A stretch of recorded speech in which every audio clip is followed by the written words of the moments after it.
You probably know what I mean when I ask you if you've ever been on a God high. You may have came off a retreat or a conference, or maybe it's just a conversation, a breakthrough in a relationship. I know there's times in my life where I felt like I could fly away or run through a brick wall. And then you come home from the conference, a couple weeks go by, and all of a sudden the God high is gone. Maybe you've seen that relationship go south, or even, made mistakes, and all of a sudden the high isn't a high, but it's a definite low.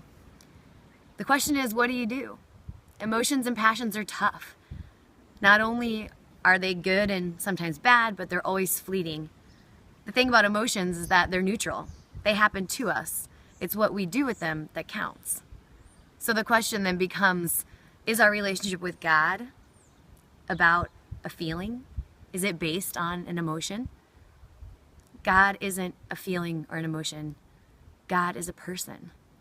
And just like our relationships with other people, there's going to be times where there's highs and lows. There's going to be times where you feel like you're on that mountaintop and having that experience, and there's going to be times where you might not feel anything at all.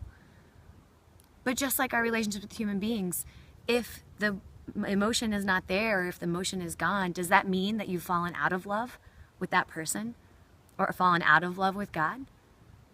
No. When that high is over, when those warm fuzzies are gone, what do?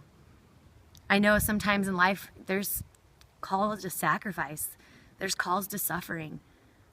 It's not always a warm and fuzzy feeling, whether it's taking care of someone who needs you, someone who's ill, someone who's struggling. There's not always an easy and convenient way to feel that love. Think about the cross. There's nothing warm and fuzzy about that act of love. So the challenge to all of us is this: to be able to not only see our relationship with others, but to be able to see our relationship with God as more than just a feeling or an emotion to put our foundation upon. And I promise you this challenge to all of us, to be able to see God not for what he can do for us or for how he can make us feel, but to see God for who he is, to see him for how much he loves us, and to see others in that same way. I promise you're going to discover a love that's greater and richer and deeper than any love you've ever felt.